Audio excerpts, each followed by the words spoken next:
Hey guys, it's Jasmin, and today we are going to talk about fragrances. I just thought this would be something fun to do and something fun to share, and I enjoy it, and it makes me happy. So I figured, why not make a little video? And I haven't seen anybody else make a video like this, but it'd be cool if anybody else wanted to do their own evolution of fragrance video. And by the way, if you are new here, welcome. I usually post things about cat stuff, especially including feline nutrition and kitty care tips, but also things for humans like stress management tips and recipes and workouts and fragrance reviews and fragrance-based videos and basically whatever else I feel like posting. So if that sounds like it's up your alley, then make sure to click that subscribe button below, as well as the little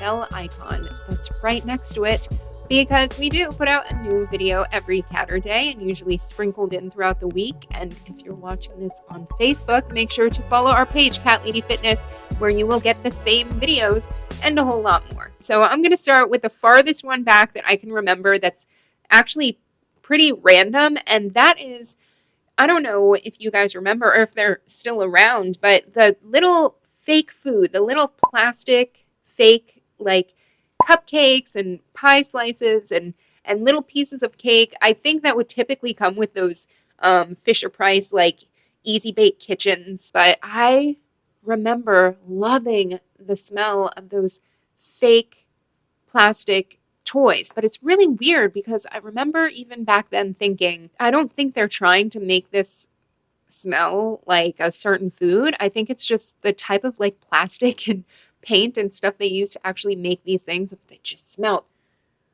so good. And I was probably between 3 and 5. That's probably the kickoff point of my fragrance evolution. And this list isn't going to include so much nostalgic fragrances in the sense of like my dad's aftershave and my mom's perfume and all that stuff.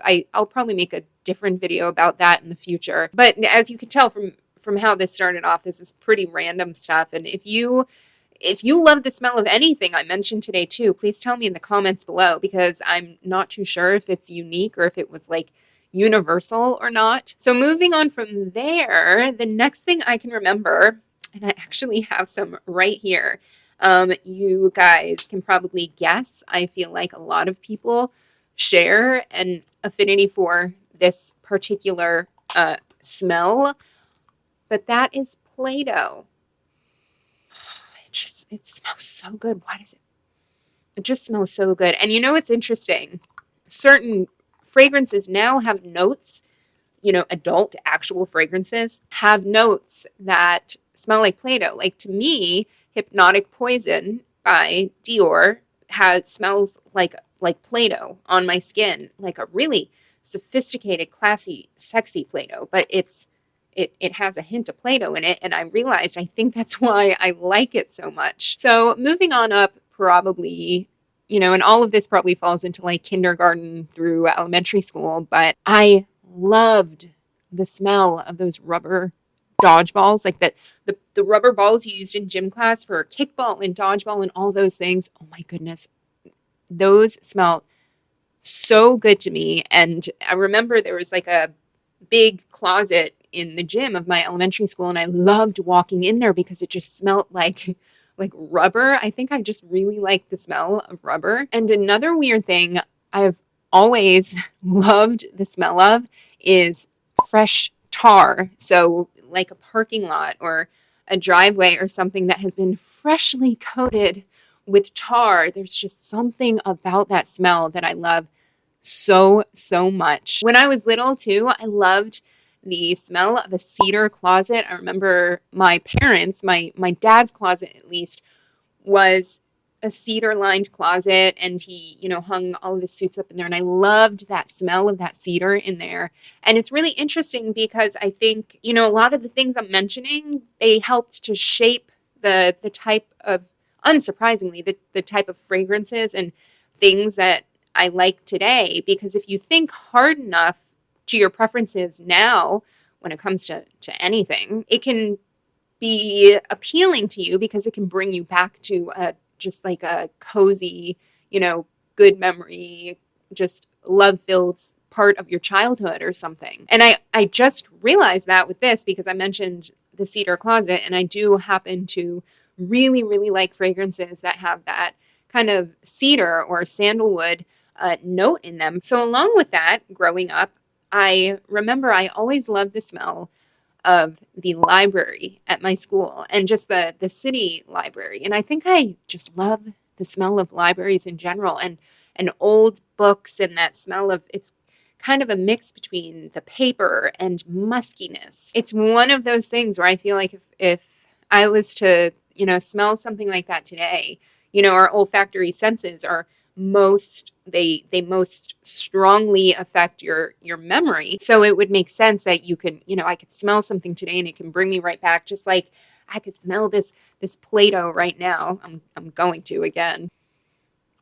And it just makes me want to do that. It's just so good. So then I'm going to say I should look it up. I don't remember when this came out, but I think if you were old enough and alive during the time when this came out, that the commercials were just like ingenious marketing because everybody was talking about it and everybody remembered it, and it was just so attention grabbing. Not to mention the actual product itself. It was like nothing that I'd ever smelt before, and it made your hair smell so good. And I remember I would use it and my friends would use it, and it's just like you can smell it in people's hair. And I'm actually curious to go back and kind of research some of the history behind the marketing and how well this company actually did. But that is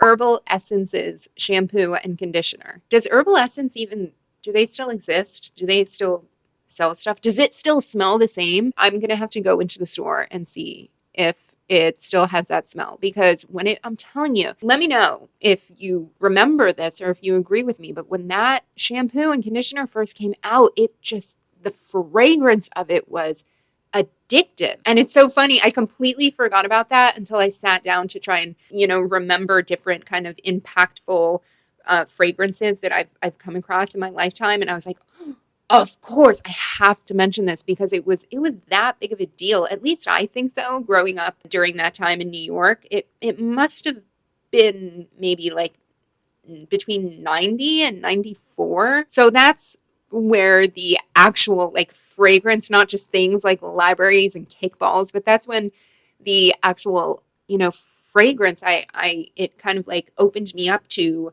the fact that things can be scented very, very well, especially when it comes to things, like body care and beauty stuff and perfumes and different things that go on you as a person. Now, the first fragrance I actually remember owning, and this must have been, I don't even know how I acquired it. Maybe I couldn't even tell you. Maybe I was shopping in a supermarket or like a CVS or something, or an Eckerd with my mom, and I, smelt it there and I asked her if I could get it. I honestly have no idea, but I just know I remember owning a bottle of Jovan or Jovan. I'm not too sure if I'm pronouncing it right, but white musk. I'm pretty sure it's still around. I can kind of remember what it smells like because it literally smelled like the name white musk. And I remember thinking that even when I smelled it and when I got it. I don't even remember wearing it like on my person. I just remember owning the bottle, and maybe I just like sprayed it around in the air. Knowing me, I probably just like to spray it around in the air, as like a 12 or 13-year-old and just kind of smell it. But from there, and this must have been between the ages of like 13 and 15, I'm guessing, because I, was old enough to have access to the internet and eBay. So it must have been maybe around like 14 and 15. But I remember purchasing and owning these inspired kind of dupe perfume oils off of eBay for Dior J'adore and for Dior Addict. I really, really liked Addict, and J'adore, which I actually have a little decant of now. I thought it was good, but it's interesting because I I didn't really think anything smelled bad, but it's just like if it piqued my interest and if it was different, which all of these were at the time that I first smelled them, then it just was I guess something that I felt I needed to own. But again, I don't remember actually wearing it. I think I just kind of liked smelling them. So from there, the next really big, impactful fragrance, and the story of this one is really funny. And I have this one too. When I was younger, I kind of had the house that everybody came to hang out in. So it was myself and my brother, who's only, a year older than me. So we were, in the same high school. And this was during high school. I would say this was between ninth and 11th grade. And there was one time where we were all hanging out in our game room of my house at the time. And my brother's best friend had a girlfriend, and she was so sweet and she was so cute. She was a cheerleader. I think she was one of those flyers. And she came over and she smelled so good. I had no idea what it was. I think I ended up asking her via like AIM or something, because that's how we communicated back then, was AOL Instant Messenger. And I will admit, like when she left, because we were all hanging out in there, we were watching movies and hanging out and whatever, and she was, sitting on a part of the couch and there were pillows all over. So when she left, it's like this fragrance, the smell was still on the pillows. And I was just laying there just like smelling it, like this smells so good. Like, I don't know what this is. And so I finally asked her what it was. And it was from Bath and Body Works, and it was pearberry. But it was the lotion. She used the lotion specifically. And I remember that I got the spray and I got the lotion. By the way, they discontinued it. It was one of those discontinued ones. I swear to you, this bottle is I wish the date was on it. This bottle is probably from like the late 90s. I'm not even kidding. So it probably doesn't even smell legit anymore. But then they did the thing where they brought back old fragrances. And even this is at least, I'll be honest, like 10 years old, because they brought back the fragrances at some point. So I used the lotion for the longest time. And unfortunately, they kind of have parabens and crappy ingredients. So I always have like one thing of lotion and one spray on hand for nostalgic purposes, basically. Funny story. It smelled so good that I was dating somebody. This must have been 16, 17. I was dating this sweet kid that lived in my neighborhood. Intense for a couple of months, as intense as 16, 17 can be. We broke things off. I broke things off. I'm sorry. He was very sweet. But anyway, 10 years later, at least 10 years later, I'm walking through my local mall in my town and walking past the Bath and Body Works store, and out walks this kid that I had dated that I hadn't spoken to in years. He's walking out of Bath and Body Works, and we stop and say hi, and oh my gosh, it's been so long. How are you? He's carrying a bag. And I said, oh, we're about to go in there. I was with my friend. I was like, oh, we're about to go in there. I'm like, what'd you get? And he pulls out for his current girlfriend at that time, 10 years later, pearberry, full set spray lotion. It smelled so good that apparently a kid you date will continue to buy it for whoever he dates thereafter, because it was that impactful and smelled so good. And there were a couple other ones that I liked from Bath and Body Works too. I was never, what was it, Sweet Pea, that was like super popular. I was never a Sweet Pea girl. Didn't like that one. Not even Warm Vanilla Sugar. I never liked the super popular, super duper sweet ones. I liked pearberry and the lotion.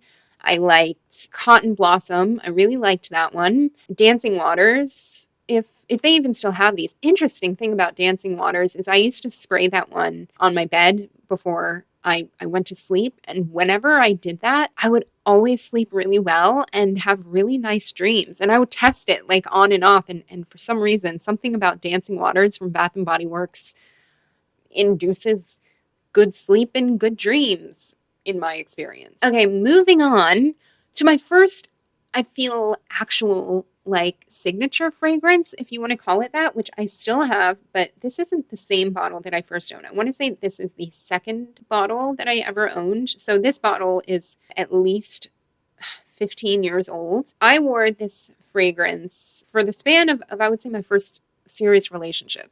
Isn't that how we gauge time as adult females for the most part? I wore this as my signature fragrance anytime I went out. I think it was even just like my day-to-day fragrance, but mostly my going out fragrance, hanging out with friends, going to clubs. When I worked doing promotions and for radio stations, there was a lot of going out and doing those kinds of things at clubs and bars and whatever else. And you'll still find it today. I feel like I see it at places like Marshall's and TJ Maxx and stuff all the time, but that is Cacharel Amore Amore.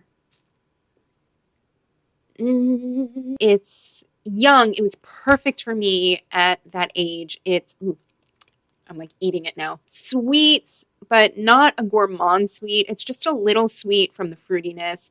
It has a little bit of a berry kind of feel to it. I'm going to do a dedicated video on this one and probably a couple others I have from Cacharel with more details about the notes, but this was perfect for, I would say, anywhere from 18 to like 24, appealing and inviting and kind of fruity, not powdery or musky at all, but with a little bit of edge to it. I would say this is, a little bit of more of a fun, sultry fragrance. And I just loved it. I remember, I don't know how I came upon it. It must have been at a department store or something, because I don't even know if Ulta and Sephora and places like that existed back then. And again, it's perfect for that age and that time in my life. And so this was the next one that I used for quite a few years as my go-to. I would say at least maybe from 19 to 24. Oh, and shoot, you know what else I forgot to mention? From my teens, I remember I walked into my older cousin's room. He must have been like, I don't know, like 15 or 16 or something at the time. And this must have been when I was like between 10 and 12. But I walked in there and I just smelled the smell. And I was like, this smells so good. What is it? I was looking around and then I saw on top of the dresser, he had a bottle of what looked like cologne. And I opened it up and I smelt it. And that is what it was. And I actually have it right here. I think I confiscated this from an ex or something that didn't want it anymore. But that is good old Cool Water. It smells so good. This is an aftershave too. Yeah, this is the aftershave. But I'm telling you, in the mid 90s or whatever, this was early 90s. In the early 90s, this was impactful. And it's still around. I wonder if it still sells well. So after the Amore Amore Cacharel, my next signature fragrance, which lasted like 8 years, I think I got this the year that it came out. And I did smell this walking through a department store. And what drew me to it was the bottle, because I thought the bottle just looked so different and cool. And then I saw the name and I'm like, for some reason, I knew I was going to love it before I even smelt it, just from looking at the bottle and reading the name. And then I actually sprayed it at the store and smelled it. And I'm pretty sure I bought it right then and there. And that is good old Thierry Mugler Alien. And this is actually my original bottle that I got I want to say it's right when it came out, the year it came out. So when was this? This must have been maybe between 2008 and 2010. I'll have to look it up. But yeah, this was my signature fragrance for at least, like I said, 8 to 10 years. And what's funny is this is powerful. This is so strong.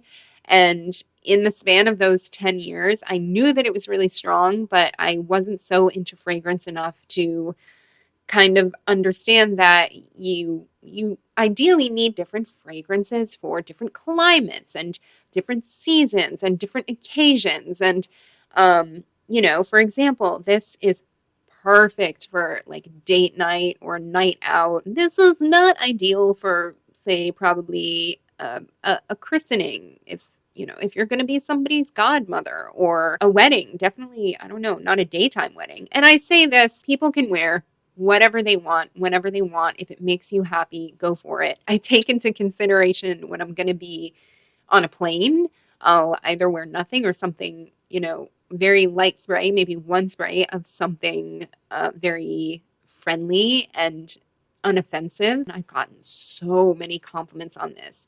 I will say, if you've never smelt this before, it's not a safe blind buy because it is so polarizing. You are going to love it, or you're gonna not get the hype and hate it. But this, yeah, has been my signature fragrance for a very, very, very long time. And from there, what basically really started my interest in fragrance even more and made me really start collecting different ones and just being fascinated by the art in it and how unique and different and the layers of the way that fragrances can smell and how perfumers can put together these stories within, these accords and the aromas and just, I love art, I love music. So it falls hand in hand, I feel like, within this category of art. And I feel like a lot of people would agree about this one. Again, I think this one is polarizing. What I've come to find is a lot of fragrances that I do enjoy and like the most seem to be the most polarizing ones. But that is good old Black Orchid by Tom Ford. When I smelt this, screw it, I'm going to commit to this one. Yes. This is basically what opened up my world to fragrance, and it's like it switched something in my brain to where I need to expand on this. I need to get more of it. I need to find more things that smell so unique, and just, it's kind of like it awakens your mind. This is definitely unisex, and I found, I think a lot of the fragrances that have appealed to me the most are ones that are just super enigmatic almost. It's like you can't pinpoint exactly what it is you're smelling. The way that the fragrances and the juice is blended is like a symphony is putting it together. You can't pinpoint like vanilla or sandalwood or violet or rose or whatever it may be. It just meshes. And then as it's on your skin, it develops as time goes by, from first spray to 10, 15 minutes later to an hour later. Like I said before, it's like it's telling a story. There's a sultriness. There's a little bit of mystery. This is another one that I would suggest trying out before you buy it. Unless you like everything I've mentioned thus far, from the Play-Doh to the Pearberry to the Alien, then this might pique your interest like it did with me. But when it comes to my fragrance evolution, this is what really opened the doors and got me continuing on like a hobby, like a semi-obsession for a minute there, to just smell all the smells and the stories through my nose and that I could. And from here, which this came into my life probably around 3 years ago, since then, it has been a whirlpool of all kinds of different things, which is what I will get into as these fragrance videos continue, with more of the review style videos, but I might do a nostalgic one. It just makes me so happy. And so hopefully in the span of these fragrance videos, I can share that happiness with you guys and maybe suggest things that you can try out that will very quickly give you a mood boost just through the deliciousness that you can smell. So I look forward to sharing a lot of this with you guys. And if you want to share with me if we are similar in anything I mentioned today with the preferences that I've had in my fragrances, or if there's anything that you want me to review, because there's a good chance that I own it, or I could do a video on fragrances for certain occasions and things like that. I just, look forward to, opening up these videos and this subject matter to be a part of this channel. If you liked this video or found it interesting or helpful, please make sure to click that thumbs up below, and also make sure to subscribe if you want to be a part of the Cat Lady Fitness family and see all kinds of fun videos like cat stuff and stress management and fragrances and, whatever else I feel like posting. I look forward to reading your comments below, and as always, thank you so very much for watching, and I will see you in the next video. Bye!